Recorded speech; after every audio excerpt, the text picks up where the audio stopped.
नमस्कार साथियों, मेरा नाम है अशोक पांडे और मेरे चैनल जैविद अशोक में आपका स्वागत है। फ्रेंड्स, आज हम इंडियन इकोनॉमी के मॉड्यूल डी में चैप्टर नंबर 33 का पार्ट 3 करने वाले हैं। ये चैप्टर है फ्रेंड्स आपका फॉरेन एक्सचेंज के बारे में। तो एक आधा लेक्चर और लगेगा, अभी पार्ट 4 वगैरह भी आएगा तब जाके ये चैप्टर कवर होगा। तो यहाँ हम देखेंगे भाई कि जो फेमा एक्ट है उसके इम्पॉर्टेंट प्रोविजंस कौन-कौन से हैं। एफएक्स रिटेल प्लेटफॉर्म क्या है, क्यों है, किस काम आता है। यूएस डॉलर इंडेक्स यूएसडीएक्स जिसे कहते हैं, ये क्या चीज़ है, क्या बोला है, ये भी समझेंगे। तो important provisions of the FEMA act. FEMA act के क्या क्या इम्पोर्टेंट प्रोविजंस हैं। तो कुछ इम्पोर्टेंट सेक्शंस हैं फ्रेंड्स फेमा एक्ट के, जिनको हम यहाँ डिस्कस करें। सारे नहीं डिस्कस करेंगे, कुछ सेक्शन है जो उन्होंने दे रखे हैं। Section 3, it prohibits dealing in foreign exchange except through an authorised person. तो सेक्शन 3 सीधे-सीधे कहता है कि आप फॉरेन एक्सचेंज में डील तो कर सकते हैं, लेकिन सिर्फ अथराइज्ड पर्सन के थ्रू कर सकते हैं। किसी भी व्यक्ति के साथ में आप डीलिंग नहीं कर सकते हैं। ठीक? उसके बाद में this section state that no person can without general और स्पेशल परमिशन ऑफ आरबीआई। कोई भी व्यक्ति बिना आरबीआई की जनरल परमिशन या स्पेशल परमिशन के क्या क्या नहीं कर सकता है, deal in or transfer any foreign exchange और foreign security to any person not being an authorised person, यानी no trading in the shadow. इसका मतलब है कि शैडो में हम ट्रेडिंग नहीं कर सकते। सड़क में चलते हुए किसी भी व्यक्ति से हम डील नहीं कर सकते हैं। अगर आपको डीलिंग करनी है तो वो सिर्फ आरबीआई के अथराइज्ड पर्सन के द्वारा ही, साथ ही अथराइज्ड पर्सन से ही आप डॉलर खरीद और बेच सकते हैं। ठीक है, कहने मतलब इनका ये हुआ कि फॉरेक्स डीलिंग, फॉरेक्स सिक्योरिटी की अगर खरीद और बेच करनी है तो अथराइज्ड पर्सन से करिए। ऐसा नहीं कि मैं ताजमहल देखने गया और वहाँ पता चला कि कोई बोल रहा है कि आप हमको डॉलर दीजिए, हम आपको रुपए देंगे। ऐसा नहीं करना है आपको। Okay, make any payment to or for the credit to of any person resident outside India in any manner. तो हम किसी भी तरीके की कोई payment, no unofficial outward payment, इसका मतलब है कि कोई भी अनऑफिशियल हम आउटवर्ड पेमेंट, विदेश में कोई पेमेंट भेजनी है, ऑफिशियल नहीं है तो उसे हम नहीं कर सकते हैं। टू मेक एनी पेमेंट, कोई भी पेमेंट करना, या for credit to any person, या किसी व्यक्ति के खाते में पैसे डालने हैं जो रेजिडेंट आउटसाइड इंडिया है, तो वो किया नहीं जा सकता है अनऑफिशियल तरीके से। ऑफिशियल तरीके से आप कर सकते हैं। Receive otherwise through an authorised, मतलब वही सेम चीज कि नो अनऑफिशियल इनवर्ड पेमेंट, कोई अनऑफिशियल इनवर्ड पेमेंट भी आप नहीं ले सकते हैं फॉरेक्स में। Receive otherwise through an authorised person, authorised person के अलावा किसी और तरीके से अगर आप पेमेंट एक्सेप्ट करते हैं। Any payment by order or on behalf of any person resident outside India in any manner. तो आप अगर किसी बाहरी व्यक्ति से यदि पेमेंट एक्सेप्ट करते हैं अथराइज्ड पर्सन के अलावा, तो वो भी जो है आपको रिस्की होगा। So no unofficial inward payment. फिर है ये एंटी हवाला के बारे में है, ये जो अगला क्लॉज है, enter into any financial transaction in India as a consideration for or as in association with the acquisition और क्रिएशन और transfer of rights to acquire any asset outside India by any person. मतलब कहने का ये हुआ, आप किसी financial transaction में इंडिया में किसी व्यक्ति के साथ एंट्री करते हैं, क्यों? क्योंकि इस कंसिडरेशन, फाइनेंशियल ट्रांजैक्शन के बदले में, एज कंसिडरेशन, इस फाइनेंशियल ट्रांजैक्शन यानी यहाँ किसी को एक 100 करोड़ रुपए दिए हमने, बदले में हम इंडिया के बाहर कोई एसेट एक्वायर करना चाहते हैं, यानी हवा वाला वाली पेमेंट हम करना चाहते हैं, तो वो भी अलाउ नहीं है यहाँ पर एज पर सेक्शन 3। ठीक है, फिर आ जाता है हमारा सेक्शन 4। सेक्शन 4 किसके बारे में है? It restrains any person resident in India from acquiring, holding, owing, owning, possessing or transferring any foreign exchange, foreign security or any immovable property situated outside India except as specified in the act। मतलब कहने का moral of the story का ये है, the core rule क्या कहता है, if you are a resident of India, अगर आप इंडिया के रेजिडेंट हैं, you are strictly prohibited from owning asset or money abroad. अगर आप इंडियन हैं, रेजिडेंट ऑफ इंडिया हैं, तो आप विदेश में कोई भी एसेट या मनी एक्वायर नहीं कर सकते हैं, ओनरशिप नहीं रख सकते हैं, अनटिल अनलेस कि आरबीआई ऐसा अलाउ करे। वही बात यहाँ पर जो मैंने आपको बताया, वही बात यहाँ लिखी हुई है कि आपको मना किया जाता है। It is restrain any person, कोई भी पर्सन जो रेजिडेंट इन इंडिया है वो एक्वायर नहीं कर सकता, होल्ड नहीं कर सकता, ओन नहीं कर सकता है, पोजेस नहीं कर सकता है, ट्रांसफर नहीं यानी बेच नहीं सकता है कोई भी फॉरेन एक्सचेंज, कोई भी फॉरेन कंपनी के शेयर यानी फॉरेन सिक्योरिटी, या कोई भी इमूवेबल प्रॉपर्टी, घर वगैरह, ठीक, एक्सेप्ट अलाउ ना किया गया हो। The term foreign exchange and foreign security are defined in section 2N and 2O of the act. यानी कि फॉरेन एक्सचेंज के बारे में सेक्शन 2N में डिफाइन किया गया है और फॉरेन सिक्योरिटी के बारे में सेक्शन 2O में डिफाइन किया गया है। कहाँ पर? FEMA एक्ट 1999 में। Central government has made foreign exchange management current account transaction rule 2000। Current account transaction के लिए रूल बनाया हो, उसका नाम है foreign exchange management current account rule 2000। बता ही दिया था कि अगर भाई आप इंडियन हैं और विदेश में कोई मनी, फॉरेन करेंसी या फॉरेन एसेट आप होल्ड करना चाहते हैं तो उसके लिए मनाही है अनटिल अनलेस अलाउ ना किया जाए। सेक्शन 6 किस बारे में है? It deals with capital account transaction. Section 6 जो है कैपिटल अकाउंट ट्रांजैक्शन के बारे में डील करता है। This section allow a person to draw और सेल फॉरेन एक्सचेंज फ्रॉम और to an authorised person for capital account transaction. Section 6 allow करता है कि कोई भी व्यक्ति यदि कैपिटल अकाउंट ट्रांजैक्शन के पर्पज से कोई भी ट्रांजैक्शन करना चाहता है तो वो कर सकता है, लेकिन वो भी किसके साथ किया सकता है? अथॉराइज्ड पर्सन के साथ ही किया जा सकता है। RBI in consultation with the central government has issued various regulation on capital account transaction in terms of sub section 2 and 3 of the section 6। यानी कि आरबीआई और सरकार ने मिलकर के ये जो फेमा एक्ट का सेक्शन 6 है उसके सब सेक्शंस 2 एंड 3 में गाइडलाइन इशू करी हुई है कैपिटल अकाउंट ट्रांजैक्शन लेकर के। कैपिटल अकाउंट ट्रांजैक्शन क्या होती है हमने बात करी हुई है, फिर भी जानिए। ऐसा ट्रांजैक्शन जिससे कोई एसेट क्रिएट हो जाए, फ्रिज का खरीदना, एसी का लगवा लेना, ये सब चीजें कैपिटल का, कार का खरीदना, ये सब कैपिटल अकाउंट ट्रांजैक्शन होती है। एलआईसी करवा लेना क्या है? एलआईसी करने से कुछ होता नहीं है हमारे ना, तो वो होगा आपका खर्चा है एक तरीके से, capital account current account transaction है। मोबाइल रिचार्ज करवा लेना, मेडिकल पे खर्चा कर देना, दवाइयों पे खर्चा कर देना, दवाइयों पे खर्चा करने से खर्चा होता है, राइट? तो वो कैपिटल अकाउंट ट्रांजैक्शन नहीं होती, current account transaction. Section 7 it deals with export of goods and services. जो भी हमारे देश से विदेश में सामान बेचा जाता है उसे एक्सपोर्ट कहते हैं। तो एक्सपोर्ट ऑफ गुड्स और सर्विसेज से डील करता है section 7। Every exporter is required to furnish to RBI और any authority a declaration regarding the full export value. तो भाई जो भी आप एक्सपोर्ट करेंगे उसकी फुल डिक्लेरेशन देनी पड़ती है कि हमने क्या चीजें एक्सपोर्ट करी हुई आरबीआई को करनी पड़ती हैं। सेक्शन 8 बात करता है it cast the responsibility on the person resident in India who have any amount of foreign exchange due are accrued in their favor to get the same realized and repatriated to India within the specified period and the manner जैसा RBI कहे। मतलब ये बोलता है section 8 कहता है कि अगर आपने विदेश में कोई पैसा कमाया है तो उसको रियलाइज करिए, यानी उस पैसे को अर्न, रियलाइज करने मतलब कि जैसे भाई हमने कोई सामान बेचा 10,000 रुपए का, तो हमें $10,000 का बेचा तो $10,000 हमको मिलना चाहिए, रियलाइज होना मतलब मेरे हाथ में आ जाना चाहिए और फिर वो रिपैट्रिएट होना चाहिए इंडिया में, मतलब इंडिया में आ जाना चाहिए। रिपैट्रिएट मतलब इंडिया में आ जाना चाहिए। जो भी टाइम पीरियड वगैरह आरबीआई ने बताया हो और जिस तरीके से बताया हो कि पैसा कैसे आएगा वो उसे फॉलो करते हुए। तो सेक्शन 8 बात करता है कि पर्सन रेजिडेंट इन इंडिया उसकी जिम्मेदारी होगी कि अगर उसने फॉरेन एक्सचेंज कोई कमाया हुआ है, अर्न किया है, तो उसे उस फॉरेन एक्सचेंज को रियलाइज करना चाहिए, अपने हाथ में लेना चाहिए और फिर उसे इंडिया में भेज देना चाहिए विद इन 3 महीने 6 महीने, जो भी गाइडलाइन आरबीआई की कहती हो उसके हिसाब।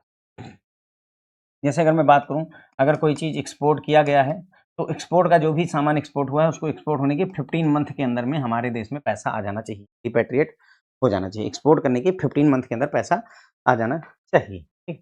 सेक्शन 10 एंड 12 बात करते हैं। These provisions deal with the duties and liability of the authorised person. ये जो प्रोविजन है सेक्शन 10 और 12 के, वो बताते हैं अथॉराइज्ड पर्सन की क्या ड्यूटी और लायबिलिटी रहने वाली है। Authorized person has been defined in section 2C of the act, which means an authorized dealer, money changer, offshore banking unit or any other person for the time being authorized to deal in the foreign exchange or foreign security। तो भाई authorised person की क्या जिम्मेदारी होगी, क्या liability होगी, क्या duties होंगी, इसके बारे में सेक्शन 10 और 12 में बताया गया है। फिर उन्होंने बताया कि अथॉराइज्ड पर्सन किसे कहेंगे, तो भाई एक्ट का सेक्शन 2C बताता है कि अथॉराइज्ड पर्सन का मतलब होता है कोई भी अथॉराइज्ड डीलर हो सकता है, बैंक वगैरह, कोई मनी चेंजर जो डॉलर लेता है रुपए देता है, रुपए लेता है डॉलर देता है। ऑफशोर बैंकिंग यूनिट मतलब ऑफशोर का मतलब होता है जैसे कोई विदेशी बैंक है, उसकी एक यूनिट, उसकी एक ब्रांच है इंडिया में खुल जाए तो वो ऑफशोर कहलाती है। ठीक है, तो जैसे मान लीजिए इंडिया में टीसीएस में आपकी नौकरी है, ठीक, और आपको अमेरिका डिप्यूटेशन पर यूएस भेज दिया, तो हम बोलते हैं कि उनकी ऑफशोर पोस्टिंग है। इंडिया में व्यक्ति की नौकरी और अभी पोस्ट ऑफशोर पोस्टिंग है, यूएस में पोस्टिंग है, लोग बहुत पसंद करते हैं। तो ऑफशोर बैंकिंग यूनिट मतलब यही। ठीक है, क्लियर हो गई बात।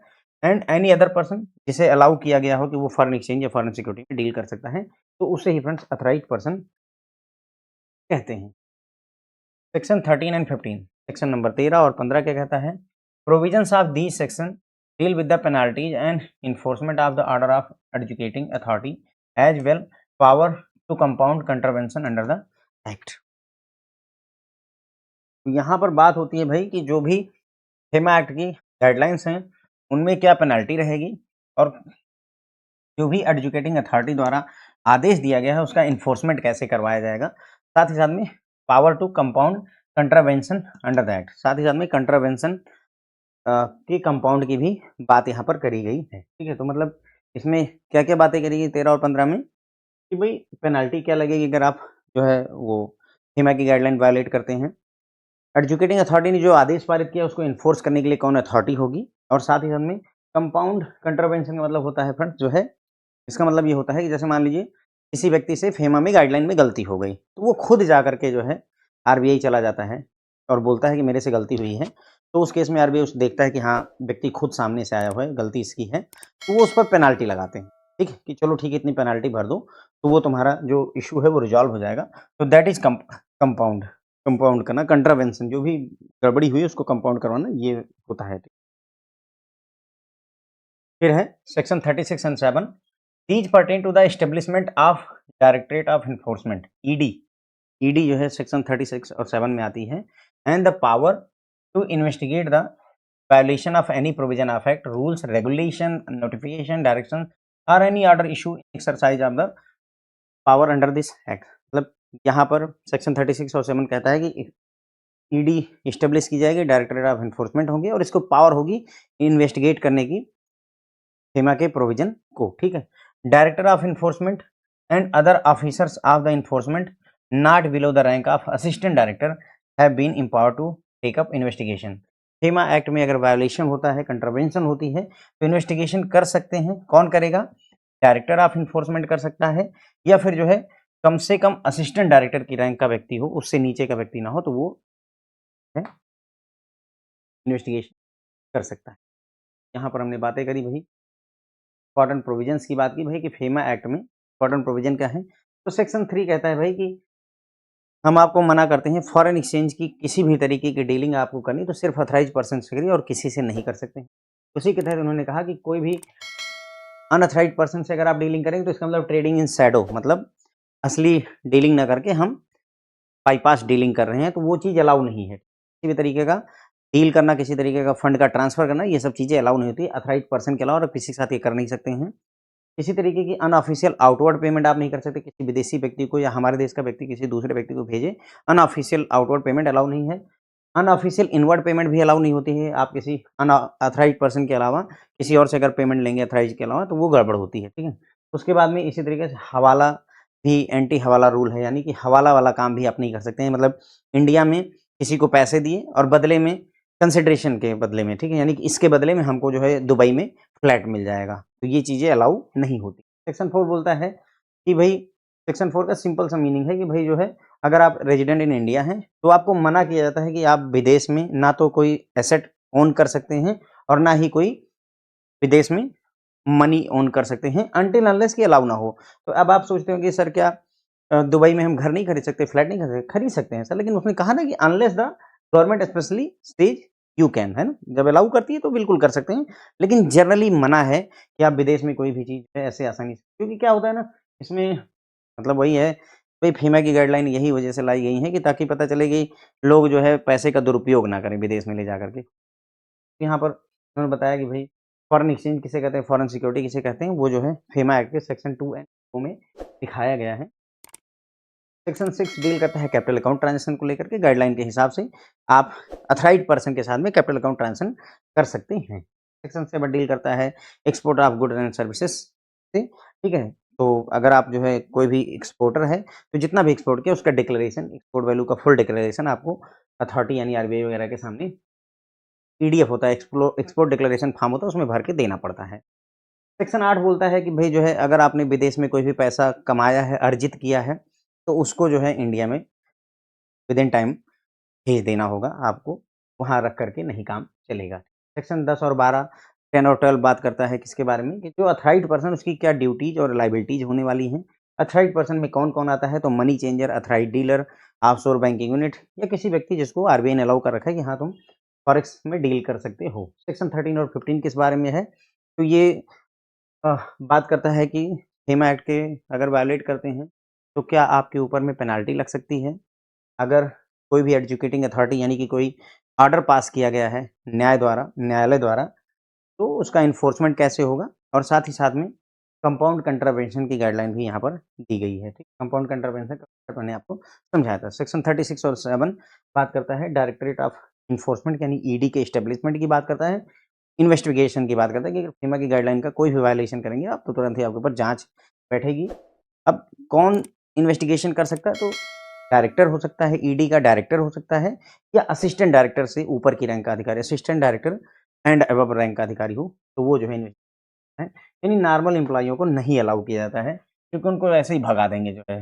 रेड वगैरह मूवी आपने अगर देखी होगी, तो रेड डालने जाएँगे तो आप ही को भगा दिया जाएगा क्योंकि आपकी रैंक ठीक नहीं है। ठीक है, अब आते हैं सर एफएक्स रिटेल प्लेटफ़ॉर्म क्या चीज़ है? एफएक्स रिटेल क्या है? क्यों ज़रूरत पड़ी? थोड़ी-सी बातें समझते हैं फिर आगे बढ़ चलेंगे। तो एफएक्स मतलब फॉरेन एक्सचेंज, रिटेल मतलब रिटेल कस्टमर, ठीक है? पहले क्या होता था अगर किसी मान लो मुझे जो है डॉलर खरीदना है, से कि आई वांट टू बाय $100 क्यों खरीदना चाहता हूँ? अमेरिका जाना है, चलो $100 में नहीं बात बनी $1000 खरीदना है। मुझे अमेरिका जाना है, आई हैव द मनी रुपए हैं, तो मैं क्या करूँ? कैसे काम बनेगा? मुझे $1000 खरीदना है, मैं बैंक जाऊँगा, ब्रांच गया और वहाँ उनसे बोला कि सर मुझे $1000 खरीदने हैं, उन्होंने रेट कोट किया, मैंने पेमेंट करी, उन्होंने डॉलर दे दिया। तो अभी क्या तरीका है? मुझे फॉरेक्स खरीदना है, तो अब आप समझ रहे हैं क्या ऑनलाइन डॉलर मिलेगा? समझिएगा पहले से, ठीक है? तो अभी क्या होगा कि अब मुझे बैंक जाने की ज़रूरत नहीं, मैं एक वेबसाइट है एफएक्स रिटेल, इस वेबसाइट पर लॉगिन करूँगा, वहाँ पर मैं मान लीजिए 1000 के बदले में मुझे जो है ₹90,000 देने पड़े, तो मैंने ₹90,000 ऑनलाइन पेमेंट करी, बदले में मेरे अकाउंट में $1000 दिखने लगा। अब वो जो $1000 दिख रहा है वो ऑनलाइन है आपके पास में, एआई के थ्रू या जो भी पॉसिबल मेथड है उनके थ्रू आप उसे मतलब यूज़ कर सकें। तो यही इतनी ज़रूरत जो थी आम जनता की, आम जन की जो ज़रूरत थी कि हमें डॉलर में डील करना है, उसी चीज़ को पूरा करने का यहाँ पर प्रयास है। तो बस यही है सर एफएक्स रिटेल का पूरा माजरा। मतलब मुझे डॉलर खरीदने हैं तो मुझे अब बैंकों के पास जाने की ज़रूरत है, मैं सीधे online buy reserve bank of India, अब यहाँ कुछ काम की बातें हैं, कुछ बिना काम की बातें हैं, जैसे ये अभी बिना काम की बात। Reserve bank of India in its statement on development and regulatory policy dated 4 October 2017 had stated that a mechanism should be in place for improving the pricing outcome for the retail users. 4 अक्टूबर 2017 को meeting होती है, उसमें ये development and regulatory जो policy आती है, उसमें ये बोला जाता है कि हमें एक ऐसी मैकेनिज्म की ज़रूरत है, जिससे कि हम रिटेल यूज़र के लिए प्राइसिंग आउटकम को इम्प्रूव कर सकें। कैसे इम्प्रूव होगा? तो अभी क्या है कि बैंक के पास जा रहे हो, जो रेट वो कोट करना चाहेगा, वो करेगा। लेकिन अगर ऑनलाइन सारी चीज़ें होंगी, तो डिमांड सप्लाई से डिसाइड होगा, यही। Under which client pricing is directly determined in the market by providing customer with access to an interbank electronic trading platform where the bid and offer from retail clients and authorized dealer banks can be matched anonymously and automatically। वही बताया इन्होंने कि भाई कि एक electronic platform दीजिए, एक electronic platform trading platform दीजिए कस्टमर्स को, जहाँ पर बिड और ऑफर रेट, बिड मतलब होता है फ्रेंड्स बाई करने का रेट और ऑफर का मतलब होता है सेल करने का रेट। तो बिड और आस्क भी कहीं जगहों पर यूज़, आस्क का मतलब ऑफ़र कहिए या आस्क कहिए एक ही बात। तो ये बात इन्होंने यहाँ पर कही है, ठीक है? तो बोला कि भई हम एक इलेक्ट्रॉनिक ट्रेडिंग प्लेटफ़ॉर्म अपने कस्टमर्स को प्रोवाइड करेंगे जहाँ पर कि प्राइस डायरेक्टली डिसाइड होगा। कैसे डिसाइड होगा? तो यहाँ कस्टमर अपना जो है रेट कोट करेगा और बैंक जो ऑथराइज़्ड डीलर्स हैं, बैंक्स हैं, वो अपना जो है रेट कोट करेंगे। जिनका जो है ऑटोमेटिक और एनोनिमसली ऑर्डर मैच करेगा उनको रेटिंग बढ़ा दी जाएगी। जैसे अभी मौके पर शेयर मार्केट में होता है, आपको शेयर खरीदना है, आपने बोला ₹66 लगाएँगे हम रेट, किसी ने 66 लगाना बेचने का रखा हुआ है, दोनों का मैच हो जाता है और प्रक्रिया पूरी बिल्कुल उसी तरीके से। According to RBI, a mechanism in the form of trading platform will provide the much needed transparency and at the same time enhance competition and lead to better pricing for the customer. तो RBI ने बोला कि भई अगर ऐसी mechanism आ जाएगी, तो transparency बढ़ेगी। ₹66 इस डॉलर का दाम क्यों है? वो ट्रांसपेरेंसी मिलेगी। Eight the same time competition बढ़ेगा और बेहतर कस्टमर को बेहतर प्राइस मिल सकता है। Further, direct execution of order by the customer would also bring down the risk that bank face in warehousing the transaction until they can be aggregated to a market lot। मतलब ये क्या बोल रहे हैं कि भाई अगर कस्टमर अपना ऑर्डर डायरेक्ट एग्जीक्यूट करेगा तो उसकी वजह से जो रिस्क है बैंक फेस करते हैं वो रिस्क कम हो जाएगा। कौन सा रिस्क बैंक फेस करते हैं? देखो क्या प्रॉब्लम है कि मान लो तुम्हें $100 खरीदना है, ठीक, किसी को $50 खरीदना है, किसी को $2000 खरीदना है। तो ऐसा नहीं है कि तुम ये डॉलर के ऑर्डर डालोगे और बैंक जाकर के $100, $50, $2000 खरीदेगा, नहीं। बैंक क्या करता है, इनको क्लब करता है। जितने भी कस्टमर्स की रिक्वेस्ट आई, अब पता चला कि हमारे पास $1,00,000 का ऑर्डर आ गया है, टोटल मिलाकर $1,00,000 हो गया। अब बैंक जाकर के वहां पर एक साथ ऑर्डर प्लेस करता है $1,00,000 का, तभी तो वो ठीक प्राइस पाएगा। अगर $100 खरीदता रहेगा तो उसको सही दाम नहीं मिलेगा, होलसेल में नहीं परचेज कर पाएगा। ये सारे जब इकट्ठा किए गए और $1,00,000 बना, तो वही है वेयर हाउसिंग। वेयर हाउसिंग, ठीक। तो वेयर हाउसिंग मतलब कहने का भाई कस्टमर बैंक जो है वेयर हाउसिंग करता था, ये सारी ट्रांजेक्शन इकट्ठा करता था, तब जाकर के जब तक वो एक पूरा लॉट ना बन जाए, मार्केट में एक बड़ा अमाउंट ना बन जाए एग्रीगेट होकर के, तब तक वो वेट करता था, वेयर हाउसिंग किया करता था। तो यहाँ पर एक रिस्क था बैंक के लिए। In this mechanism the bank may charge their customer a pre agreed flat fee toward administrative. इस प्रक्रिया के दौरान बैंक अगर चाहे तो अपने कस्टमर को पहले से एग्रीड फ्लैट फीस मतलब जो बढ़े ना, जैसे बोल दिया कि ₹500 लगेंगे, ₹600 लगेंगे, प्री एग्रीड फ्लैट फीस होगी, ओके। तो परसेंटेज की कहानी नहीं, फ्लैट फीस एकदम तय है ना, जैसे फ्लैट डिस्काउंट्स होते हैं। तो उन्होंने मतलब फ्लैट फीस लगानी है तो ये लगा सकते हैं, मना ही नहीं है। लेकिन such fees should be disclose to the customer by the bank. लेकिन ये कितना लगा रहे हैं उस चीज के बारे में कस्टमर को डिस्क्लोज करना होगा, बताना होगा, ठीक है। Overall a trading platform shall bring down the total cost faced by the retail customer in the foreign exchange market. अब ये भी उम्मीद की जाती है कि अगर एक ट्रेडिंग प्लेटफॉर्म आ जाएगा तो जो कस्टमर को टोटल कॉस्ट लगती है वो भी घट जाएगी, क्योंकि अब बीच में बैंक नहीं रहेगा, इंटरमीडिएटरी हट जाएगा बैंक, तो थोड़ा सा प्राइसिंग कम हो जाएगी। फिर आरबीआई में statement on development and regulatory policies का स्टेटमेंट 6 जून 2019 का आता है, यानी सेम स्टेटमेंट आया था 2017 में। 4 अक्टूबर 2017 को डेवलपमेंट एंड रेगुलेटरी पॉलिसी का स्टेटमेंट आया था, तब ये इतनी बातें इन्होंने आइडिया रखा सामने कि हाँ हमें ऐसा-ऐसा करना है। फिर 6 जून 2019 को उस आइडिया पे काम हो चुका था। तो statement on development and regulatory policy dated 6 June 2019 announce the introduction of foreign exchange trading platform for buying and selling foreign exchange for the customers of the bank. जो रिटेल कस्टमर हैं bank के, या कोई भी customer हो सकता है, वो अब चाहें तो इस फॉरेन एक्सचेंज ट्रेडिंग प्लेटफॉर्म से डॉलर को बाई और सेल कर सकते हैं, ऐसी व्यवस्था कर दी गई है।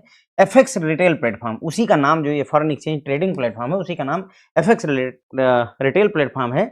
Is a web based order matching trading platform. Web based मतलब इंटरनेट पर आधारित है, जैसे आप यूट्यूब देखते हैं उसी तरीके से ये, या फिर जो हमारा ऐप है उसी तरीके से ये ऐप है।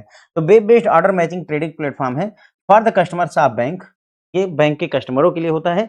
कस्टमर में कौन-कौन आ सकता है? इंडिविजुअल, हमारे और आप जैसे लोग, सोल प्रोप्राइटर जो छोटी-मोटी फर्म चलाते हैं, पार्टनरशिप फर्म हो सकती है, कॉर्पोरेट कंपनियां हो सकती है, स्मॉल और मीडियम एंटरप्राइजेज वगैरह हो सकती हैं। तो ये सभी जो है यहाँ पर ट्रेड कर सकती हैं एफएक्स रिटेल प्लेटफॉर्म पर। The platform offer trading in cash, term, spot and forward instrument up to period of 13 month in USD INR currency pair. ध्यान दें क्या-क्या चीजें। एफएक्स रिटेल प्लेटफॉर्म पर सिर्फ एक ही करेंसी पेयर ट्रेड करी जाती है, यूएसडी आईएनआर, और कोई करेंसी पेयर नहीं। मैं यूरो आईएनआर चाहता हूँ, नहीं, एफएक्स रिटेल प्लेटफॉर्म पर सिर्फ जो है USD INR currency pair trade किया जाता है। यूएसडी खरीदो, आईएनआर बेचो, आईएनआर खरीदो, यूएसडी बेचो करके, ठीक है। 13 महीने तक के लिए ये यहाँ पर जो है जो कॉन्ट्रैक्ट होते हैं 13 मंथ के लिए अवेलेबल होते हैं। और ये 4 तरीके के हैं सर, कौन-कौन से? कैश बेसिस पर, टर्म बेसिस पर, स्पॉट बेसिस पर और फॉरवर्ड बेसिस। क्या होता है cash, term, spot and forward? 4 नाम क्यों दिए गए, किस आधार पर दिए गए? तो सर 4 नाम, और जो ये आधार है उसका डेट ऑफ सेटलमेंट के आधार पर। किस पर? डेट ऑफ सेटलमेंट के आधार पर ये दिया गया है कि किस डेट को सेटलमेंट होता है, किस दिन सेटलमेंट होगा, उसी के आधार पर। अगर सेम डे पे सेटलमेंट है तो सेम डे पे सेटलमेंट है तो उसे कैश ट्रांजैक्शन बोलते हैं। अगले दिन यानी कि इसे सेम डे यानी टी बोल सकते हैं, अगले दिन यानी T+1 tomorrow, T+1 spot, T+2 forward, T+2 के बाद कोई भी डेट, कोई भी डेट। तो ये है कुल मिलाकर के कहानी।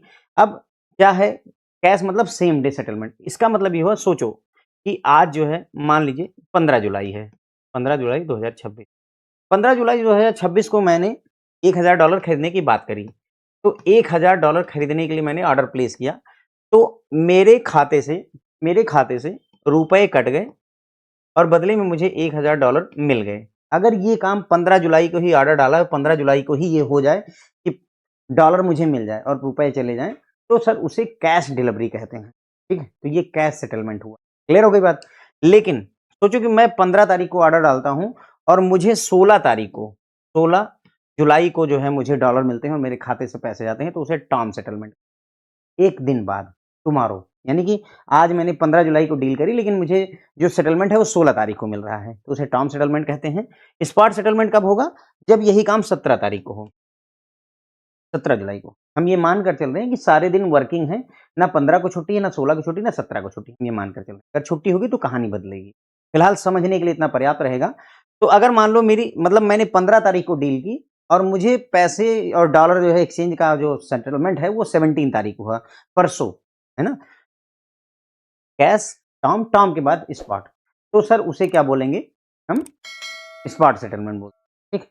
और इसके बाद में 17 जुलाई के बाद में, अब चाहे 18 जुलाई 2026 को सेटलमेंट हो, चाहे 28 अगस्त 2026 को सेटलमेंट हो, चाहे 30 दिसंबर, 30 अक्टूबर को सेटलमेंट हो 2026 में, या 15 मई या 15 जून 2027 में सेटलमेंट हो, चाहे 10 फरवरी 2032 में सेटलमेंट हो, या 2082 में सेटलमेंट हो, किसी भी डेट में हो। मैं जो कहना चाहता हूं यहां पर कि बस ये 3 डेट छोड़ दीजिएगा, 15, 16 और 17 की छोड़ दीजिए, उसके बाद किसी भी डेट को, भविष्य की किसी भी डेट को, 100 बरस बाद, 200 बरस बाद, 2500 साल बाद कभी भी सेटलमेंट होगा तो उसे फॉरवर्ड सेटलमेंट कह देते हैं। ठीक है, तो उम्मीद है कि थोड़ा समझ में आया होगा। तो यहाँ पर जो ट्रेडिंग है कैश, टर्म, स्पॉट और फॉरवर्ड में होती है, मैक्सिमम 13 महीने के लिए कह रहे हैं, तो हम 13 महीने ही मानेंगे। बाकी होता ये बहुत समय के लिए है, ऐसा जरूरी नहीं कि सिर्फ 13 ही महीने हो, होता बहुत देर के लिए है। लेकिन भाई हमारा जो ये प्लेटफॉर्म है एफएक्स रिटेल, यहाँ पर सिर्फ 13 मंथ के लिए हो रहा है। ठीक है, यहाँ सिर्फ 13 महीने के, बाकी 200 साल का तुम कर लो, हमें मतलब नहीं है। लेकिन एफएक्स रिटेल पर सिर्फ 13 मंथ का होता है। क्लियर हो गई बात? आगे बढ़ते हैं। The customer are required to register with the platform through and separate registration module for availing access. भाई अगर आपको एक्सेस करना है एफएक्स रिटेल को, तो सीधी सी बात है, आपको रजिस्ट्रेशन करना पड़ेगा। ठीक है, फिर कुछ साइलेंट फीचर्स में डिस्कशन है, पर यहाँ तक हम बात करते हैं। तो अब मैं काम की बात करूं, ये सिंपल सा है। एफएक्स रिटेल क्या है? एफएक्स रिटेल अगर हम यहाँ ढंग से काम की बात करें तो ये वाला है, यहाँ पर ये एक फॉरेन एक्सचेंज ट्रेडिंग प्लेटफॉर्म है जो कि आपको क्या करता है, फॉरेन एक्सचेंज की ट्रेडिंग प्लेटफॉर्म है जो बाइंग और सेलिंग अलाउ करता है फॉरेन एक्सचेंज का कस्टमर ऑफ बैंक्स के। काम की बात पूरे कहानी में इतना ही है कि भाई एफएक्स रिटेल एक प्लेटफॉर्म है फॉरेन एक्सचेंज की डीलिंग के लिए, जहां पर आप फॉरेन एक्सचेंज बाई और सेल कर सकते हैं। कौन कर सकता है? जो बैंक के कस्टमर है। बैंक के कस्टमर कौन होते हैं? तो वो कोई व्यक्ति हो सकता है, individual, sole proprietor, partnership for corporate, small and medium enterprises वगैरह, ये सब खरीद बेच सकते हैं। थोड़ा सा एक बार देख ही लेते हैं कि भाई इन्होंने क्या कहा। रिजर्व बैंक ऑफ इंडिया ने 2017 में ये डिसाइड किया कि हमें रिटेल यूजर के लिए एक मैकेनिज्म लानी होगी, ताकि जो डॉलर का रेट वगैरह है इसको हम थोड़ा सा इम्प्रूव कर सकें। ठीक, उसके तहत उन्होंने कहा कि क्लाइंट की डायरेक्ट प्राइसिंग हम देंगे, मतलब क्लाइंट खुद डिसाइड करे कि वो क्या रेट कोट करना चाहता है। इसके लिए एक इलेक्ट्रॉनिक प्लेटफॉर्म देंगे, यहाँ पर कस्टमर भी होंगे हमारे और अथॉराइज्ड डीलर बैंक भी होंगे, और दोनों आपस में ऑर्डर प्लेस करेंगे और वो ऑटोमेटिकली और एनोनिमसली बिना किसी पहचान के आपस में मैच किया जाएगा। उन्होंने बोला कि भाई ये एक मैकेनिज्म होगी जिसमें ट्रेडिंग का प्लेटफॉर्म दिया जाएगा, इससे ट्रांसपेरेंसी आएगी और साथ ही साथ में कंपटीशन बढ़ेगा और बेहतर जो है प्राइसिंग कस्टमर को मिल पाएगी। फिर उन्होंने बोला कि भाई फर्दर डायरेक्ट अगर एग्जीक्यूशन कस्टमर द्वारा ऑर्डर का किया जाएगा, तो ये जो वेयर हाउसिंग होती है ट्रांजेक्शन का, जो बहुत सारे डॉलर इकट्ठा करके तब ऑर्डर प्लेस किया जाता है मार्केट में, उस रिस्क को भी हम कर ले जाएंगे कम, है ना। बैंकों को रिस्क नहीं फेस करना पड़ेगा। यहाँ पर बैंक जो है भाई इस मैकेनिज्म में, एफएक्स रिटेल वाली मैकेनिज्म, बैंक को जो है कस्टमर से चार्ज लेगा, वो प्री एग्रीड फ्लैट चार्ज होगा और उसके बारे में कस्टमर को बताना होगा बैंक को। ओवरऑल ट्रेडिंग प्लेटफॉर्म से भाई जो है टोटल कास्ट भी कस्टमर को घर करके आएगी। और इसी के तहत जो है 6 जून 2019 में अगेन जो है आरबीआई का स्टेटमेंट आता है, उसमें ये बोलते हैं कि हाँ, हमने foreign exchange trading platform introduce कर दिया है, जहाँ पर कस्टमर बाई और सेल कर सकेंगे फॉरेन एक्सचेंज। ठीक है, एफएक्स रिटेल प्लेटफॉर्म उसका नाम रखा गया। ये एफएक्स रिटेल प्लेटफॉर्म एक वेबसाइट यानी इंटरनेट बेस्ड जो है ऑर्डर मैचिंग ट्रेडिंग प्लेटफॉर्म है, जहाँ पर कस्टमर आप bank including individual, sole proprietor, partnership firm, corporate, ये सारे ऑर्डर प्लेस कर सकते हैं। प्लेटफॉर्म जो है ट्रेडिंग ऑफर करता है 4 में, कैश, टर्म, स्पॉट और फॉरवर्ड बेसिस पर। तीनों में कर आप चारों में कर सकते हैं। 13 महीनों के लिए होता है मैक्सिमम यहाँ पर, और सिर्फ यूएसडी आईएनआर करेंसी पेयर में यहाँ पर डीलिंग करी जाती है। जो कस्टमर्स होते हैं उसको चाहिए इस प्लेटफॉर्म पर रजिस्टर करें, तभी जाकर के उनको एक्सेस मिलेगा। अब साइलेंट फीचर अगर हम देखें इस प्लेटफॉर्म की एफएक्स रिटेल की, तो पहला है availability rolled out by the CCIL. तो भाई एफएक्स रिटेल कौन लाया है? क्लियरिंग कॉर्पोरेशन इंडिया लिमिटेड 5 अगस्त 2019 को लेकर आता है। Available to any customer of bank requiring to purchase or sell USD in cash, term, spot settlement. मतलब बोला कि भाई ये सभी कस्टमर को बैंक के अवेलेबल है जो भी डॉलर खरीदना बेचना चाहते हैं कैश, टर्म या स्पॉट सेटलमेंट बेसिस पर। नंबर ऑफ डेली ट्रांजेक्शन, कितनी ट्रांजेक्शन डेली होती हैं? No ceiling on number of transaction per customer during a day. मतलब पूरे दिन में कितनी ट्रांजेक्शन कर सकते हैं कस्टमर, उसकी कोई लिमिट नहीं। 100 ट्रांजेक्शन करिए, 150 ट्रांजेक्शन करिए, 2000 ट्रांजेक्शन करिए, कोई मतलब नहीं है, कोई भी रोक टोक नहीं है। रजिस्ट्रेशन की बात करें, customers are required to register on CCIL platform and give name of their bank while registration. तो सीसीआईएल के प्लेटफॉर्म पर आप रजिस्टर करेंगे, किस बैंक में आपका खाता है उसका नाम देंगे। On successful registration the customers detail are forwarded to bank for verification and approval. जब आपका रजिस्ट्रेशन सफल होगा तो आपकी जो बैंक डिटेल है वो बैंक के पास भेजी जाती है वेरिफिकेशन के लिए, और अगर वहाँ से अप्रूवल आ जाता है तो बैंक अप्रूवल दे देता है, तो सीसीआईएल आपको एसएमएस वगैरह के थ्रू आपके क्रेडेंशियल दे देगा कि एफएक्स रिटेल में लॉगिन करने का ये यूजर आईडी और पासवर्ड है। एडवांटेज की अगर हम बात करें, through the FX retail platform customer can choose to convert his foreign exchange requirement through any bank of his choice, thereby being able to avail the best forex rate in the market। भाई जो भी आपकी forex की earning है, जो भी आपका पैसा है, उसको आप जिस बैंक से चाहें उस बैंक ऑफ चॉइस के हिसाब से आप उसे इंडियन रुपए में या रुपए को डॉलर में कन्वर्ट करवा सकते हैं। तो ऐसे में बेस्ट फॉरेक्स रेट जो है आप अवेल कर सकते हैं। ठीक है, कोई दिक्कत नहीं है। There are no transaction charges levied for the transaction totalling less than 50,000 a day. अगर पूरे दिन में आप $50,000 से कम की ट्रांजेक्शन करते हैं, टोटल 5,000, 6,000, 10,000, 18,000 ऐसे किया, टोटल 50,000 से कम है पूरे दिन में, तो कोई ट्रांजेक्शन चार्ज आपके ऊपर नहीं लगेगा। हाँ, अगर 50,000 से exceeds 50,000 USD in a day, तो उस केस में ट्रांजेक्शन चार्जेज लगाए जाएंगे। कितने होंगे वो इतना कंसर्न अपने लिए है नहीं, तो यहाँ छोड़ दिया गया है। तो बस ये बातें हो गई सर हमारी। तो एफएक्स रिटेल प्लेटफॉर्म के बारे में आपने देखा भाई क्या क्या। अवेलेबिलिटी भाई किसने बनाया है? सीसीआईएल ने, clearing corporation of India limited ने एफएक्स रिटेल बनाया है। ये बैंक के किसी भी कस्टमर के लिए अवेलेबल होती है ताकि वो अपना यूएसडी डॉलर खरीद या बेच सके cash, term, spot settlement basis पर। ठीक है, मैंने समझाया था आपको ये तीनों चीज, बल्कि चारों समझाया था।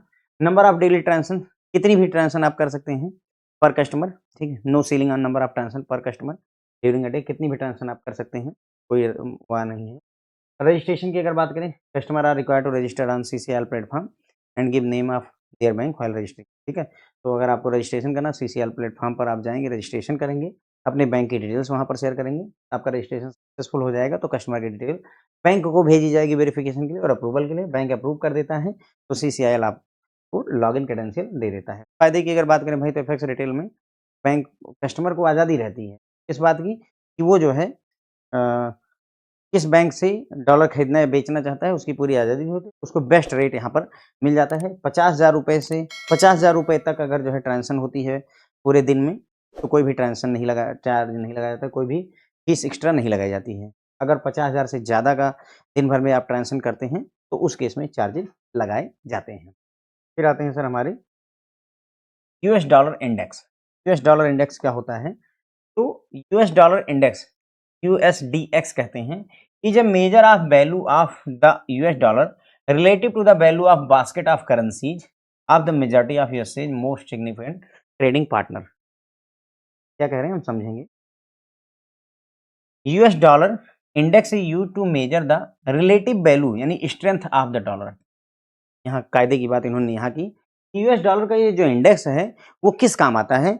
ये देखता है कि रिलेटिव वैल्यू डॉलर की क्या है, यानी डॉलर की स्ट्रेंथ कैसी है और डॉलर की मजबूती कैसी है, स्ट्रेंथ कैसी है, अगेंस्ट किसके अगेंस्ट में, 6 वर्ल्ड करेंसी, दुनिया की 6 करेंसी के अगेंस्ट में डॉलर की स्थिति कैसी है, यही बताता है यूएस डॉलर इंडेक्स।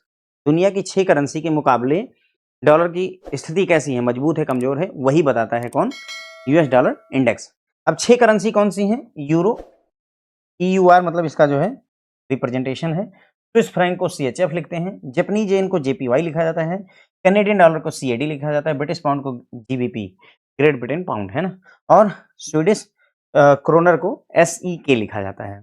ओके, तो ये 6 करेंसी हैं सर, जिनके अगेंस्ट में डॉलर की पोजीशन को मेजर किया जाता है। अब जो 6 करेंसी हैं उनमें इनकी हिस्सेदारी है, सबको बराबर बराबर बंटवारा नहीं मिला है।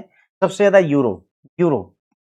Euro is by far largest component of the index making up to 57.6 of the basket, यानी जो 100% की बास्केट है उसमें 100% में 57.6 हिस्सेदारी तो केवल सर जो है यूरो की है। The weights of the rest of the currencies in the index are, बाकी जो बाकी करेंसीज हैं उसमें जापानीज येन की हिस्सेदारी 13.6, ग्रेट ब्रिटेन पाउंड की 11.9, कैनेडियन डॉलर की 9.1, जो ये आपका स्वीडिश क्रोनर है 4.2 और स्विस फ्रैंक की 3.6 हिस्सेदारी है। ठीक है, उसके बाद में the index started in 1973 shortly after the Bretton Wood agreement was dissolve with a base of 100 and the values since then are relative to this base. मतलब 1973 में इंडेक्स स्टार्ट किया गया था जब ब्रेटन वुड जो है एग्रीमेंट डिसॉल्व हुआ था। ब्रेटन वुड एग्रीमेंट मेरे ख्याल से वही है जिससे वर्ल्ड बैंक और आईएमएफ वगैरह बने थे। तो जब ये ब्रेटन वुड एग्रीमेंट डिसॉल्व किया गया तो उसी समय जो है ये इंडेक्स स्टार्ट किया गया और उस समय इसकी जो बेस वैल्यू रखी गई वो 100 रखी गई हो और तब से इसकी वैल्यू इसी के रिलेटिव में चल रही है। The US dollar index has risen and fallen sharply through out the history. अब यूएस डॉलर जो है इंडेक्स जो ये हमारा है ये ऊपर नीचे आता जाता रहा है और इसने सबसे हाईएस्ट पॉइंट टच किया है फरवरी 1985 में। फरवरी 1985 में इसकी जो वैल्यू थी वो 164.72 हो गई। 100 बेस था, 100 बेस था और ये चढ़ करके एक 164.72 हो गया और सबसे लो पॉइंट आया इसका मार्च 2008 में जब रिसेशन आता है, ग्रेट डिप्रेशन 2008 में आता है, तो ये 70.698 पहुंच जाता है।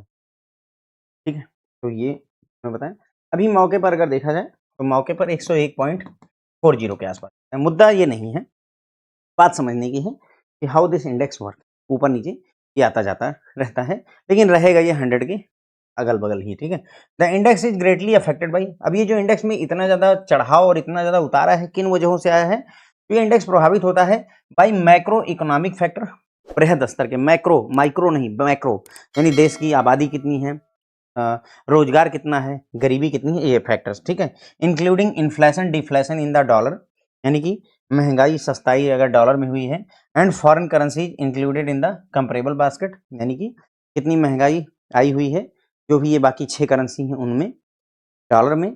ठीक, as well as recession and economic growth in this country, मतलब अगर उन कंट्रीज में रिसेशन आएगा, यूएस में रिसेशन आएगा, उन कंट्रीज में इकोनॉमिक ग्रोथ होगी नहीं होगी, तो ये सभी फैक्टर्स हैं जो प्रभावित करते हैं इस इंडेक्स को।